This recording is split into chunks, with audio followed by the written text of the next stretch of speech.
जलाया जा चुका, आजादी की न जाने कितनी सजा वो पा चुका, न जाने संविधान की एक ऐसी मजबूरी है कि शोक में तिरंगे को झुकाना जरूरी है। इस खोखली प्रथा में ये ऐलान किया जाए, कोई मरता है यदि उसे मरने दिया जाए, कहते हुए अनल रुकेगा नहीं कि आज से तिरंगा कभी झुकेगा नहीं, कि आज से तिरंगा कभी झुकेगा नहीं। गणतंत्र दिवस के इस मौके पर हमारी यंगर जनरेशन हमारे सामने बैठी है, एक ऐसी जनरेशन जिसमें 25 साल से कम उम्र के लोगों की जनसंख्या हमारे देश में इस वक्त 65 करोड़ से ज्यादा है।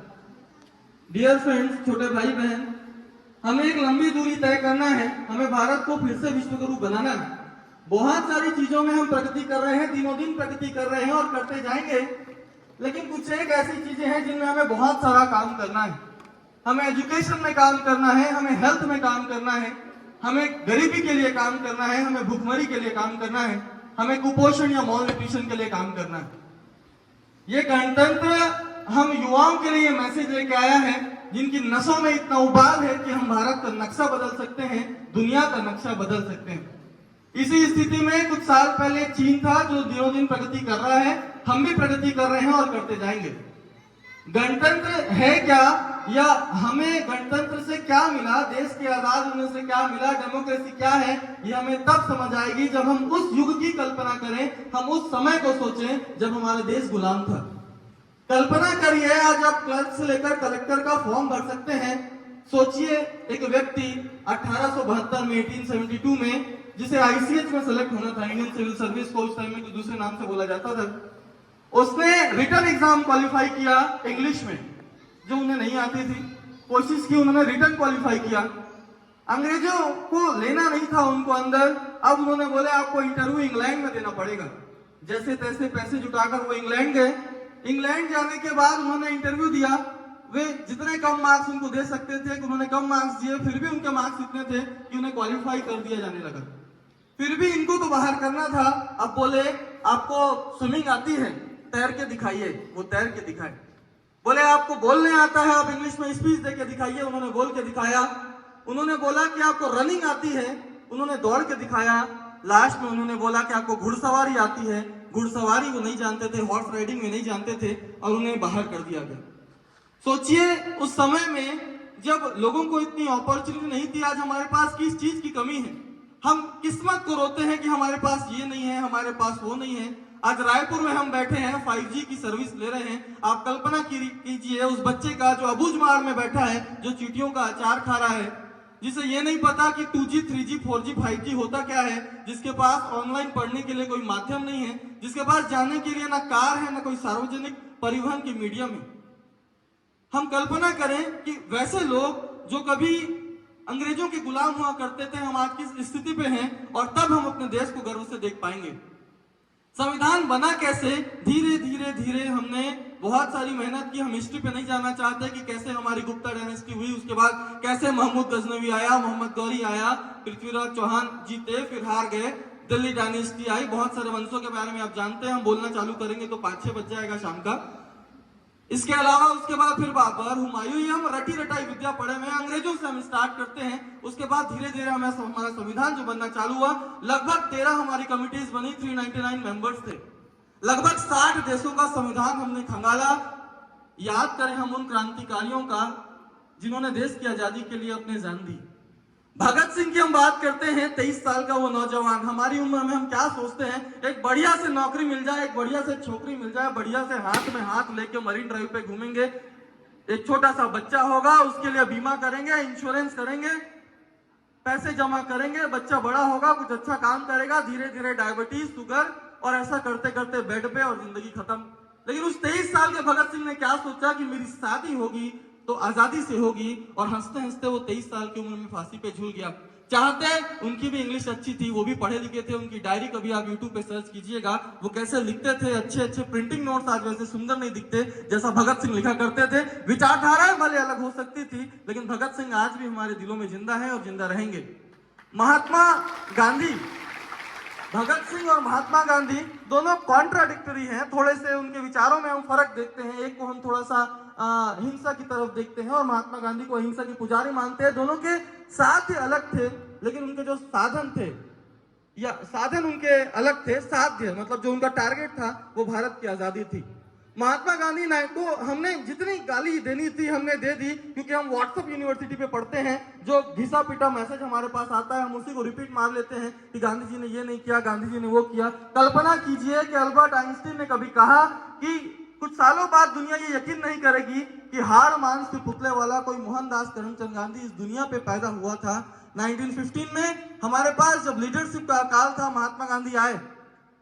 हम बोलते हैं कि उनकी वकालत नहीं चली। जिस आदमी को झूठ बोलना नहीं आता, सत्य और अहिंसा का वो पुजारी कैसे वकालत चला सकता था, कैसे वो सफल हो सकता था? लीडर बने, धीरे धीरे उनके हाथ में कई सारे सत्याग्रह आए, चाहे खेड़ा सत्याग्रह की बात करें, नॉन कॉपरेशन या असहयोग आंदोलन की बात करें, अगर हम चंपारण की बात करें, आप सब पढ़े लिखे हैं, सभी चीजें जानते हैं, बोलने की जरूरत नहीं है। और हम बच्चे इतना ज्यादा गांधी जी से प्यार करते थे कि उनकी बूढ़ेपन की उस उम्र में 3-3 गोलियां उनके सीने में हमने दाग दी।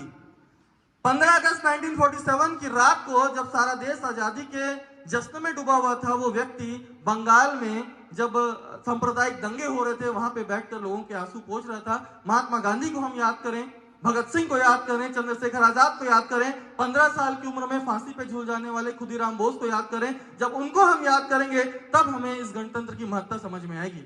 हम उन वीरों को याद करें जो हंसते हंसते फांसी पे झूल गए। कई सारी हमारे सामने लड़ाइयां आई। 1962 में हम चाइना से हारे।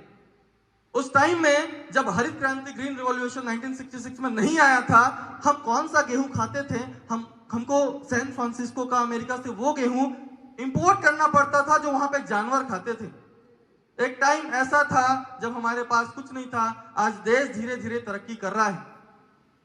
लोगों ने जान दी, सोमनाथ शर्मा ने जान दी, कितने हमारे शहीद कारगिल युद्ध में हो गए। 2-3 लाइन हम उनके बारे में याद करते हैं कि है नमन उनको कि जिनके सामने बौना हिमालय, है नमन उनको कि जिनके सामने बौना हिमालय, जो धरा पर गिर पड़े पर आसमानी हो गए हैं। है नमन उनको कि जो यशकाय को अमृत देकर इस जगत में शौर्य की जीवित कहानी हो गए हैं। है नमन उनको कि जिनके सामने बौना हिमालय।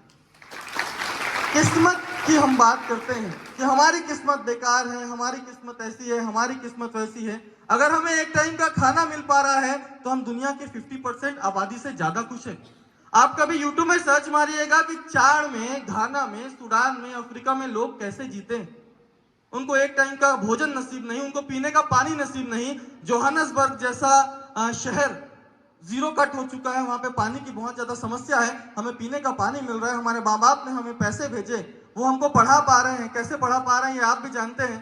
किसी का खेत गिरवी पड़ा होगा, किसी ने साहूकार से 2%, 3%, 10% इंटरेस्ट में लोन लिया होगा, वो आपको पढ़ा रहे हैं।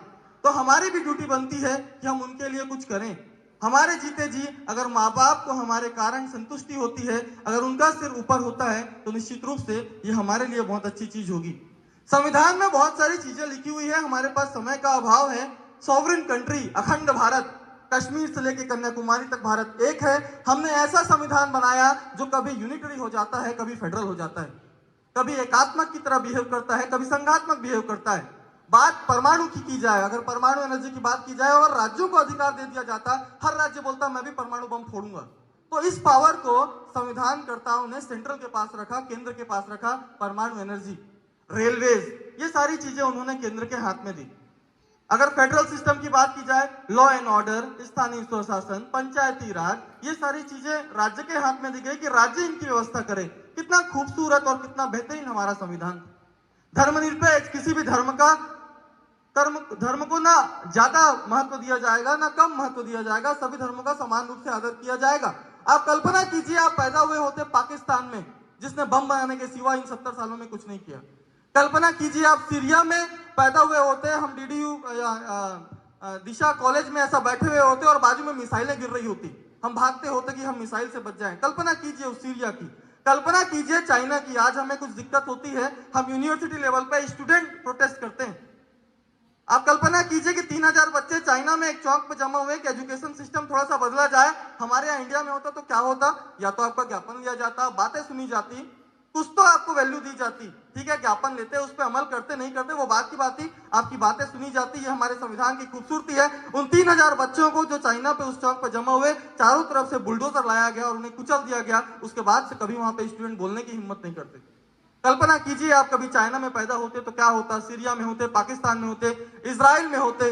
हम अलग अलग देशों की कल्पना कर सकते हैं। इतना बड़ा देश जिसकी जो पूरी जनसंख्या है 140-142 करोड़ हम हो चुके हैं और लगभग 2-3 महीने दूर है जब हम चाइना को पीछे कर देंगे।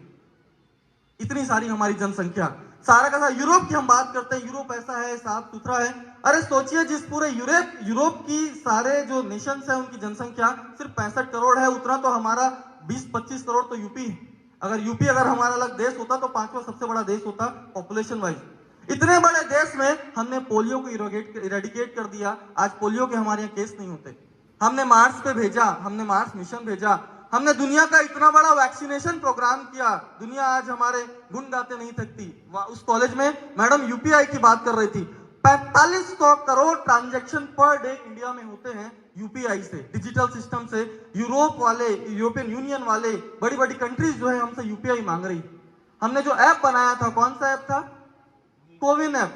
कोविन ऐप हमने बनाया, उसमें हमने कई देशों की मदद की। कभी श्रीलंका प्रॉब्लम में होता है, कभी दूसरी कंट्री प्रॉब्लम में होती है, हम उनका साथ देते हैं। बहुत सारी चीजें हम अगर सिर्फ संविधान का प्रियम्बल पढ़े, आप हो सकता है इस डिसिप्लिन के हो या ना हो, लेकिन हर एक व्यक्ति को संविधान जरूर पढ़ना चाहिए कि उस संविधान में हमें हमारे पूर्वजाओं ने हमारे लिए क्या लिखा और कैसे हमारा संविधान बना।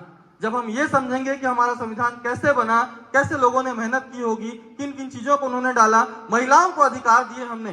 सोचिए, एक गांव ऐसा हुआ करता था हमारे भारत में कुछ सालों पहले, जब एक कम्युनिटी अलग बैठा करती थी, दूसरी कम्युनिटी अलग बैठा करती थी। एक कुआं जो होता था वो सवर्णों के लिए होता था, एक कुआं दलितों के लिए हुआ करता था। और आज ऐसा कोई भेदभाव नहीं, ना हमारे मन में है ना आपके मन में है। इतना प्यारा हमारा संविधान, इतना प्यारा हमारा संविधान, जिसने लिखा कि हम समाजवाद, सोशलिज्म को बढ़ावा दें।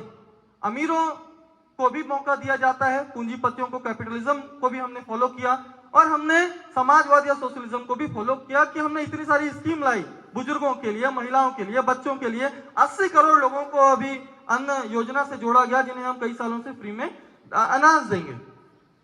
बताने को तो बहुत कुछ है, बोलने को बहुत कुछ है, लेकिन फिर भी अंत में मैं यही कहना चाहूंगा कि हम जात पात, धर्म को, मूल को, वंश को, संप्रदाय को छोड़कर छुआछूत इन सारी चीजों से, दकियानूसी विचारधाराओं से आगे निकाल कर कुछ करेंगे, कुछ करना चाहेंगे खुद के लिए, समाज के लिए, देश के लिए और राज्य के लिए, और स्पेशली अपने माता पिता के लिए। तो ये गणतंत्र, ये हमारी स्वाधीनता, ये हमारा भारत फिर से उस आसमान में ध्रुव तारे की तरह चमकेगा और निश्चित रूप से हमारा भारत फिर से सोने की चिड़िया बन पाएगा। इन्हीं वर्णों के साथ अंत में इस गणतंत्र दिवस के अवसर पर मन की उम्मीद मचलती है। परिवर्तन तब होता है जब कोई चिंगारी जलती है कि इन संघर्षों के साए में असली आजादी पलती है, कि इतिहास उधर मुड़ जाता है जिस ओर जवानी चलती है, इतिहास उधर मुड़ जाता है जिस ओर जवानी चलती है। धन्यवाद।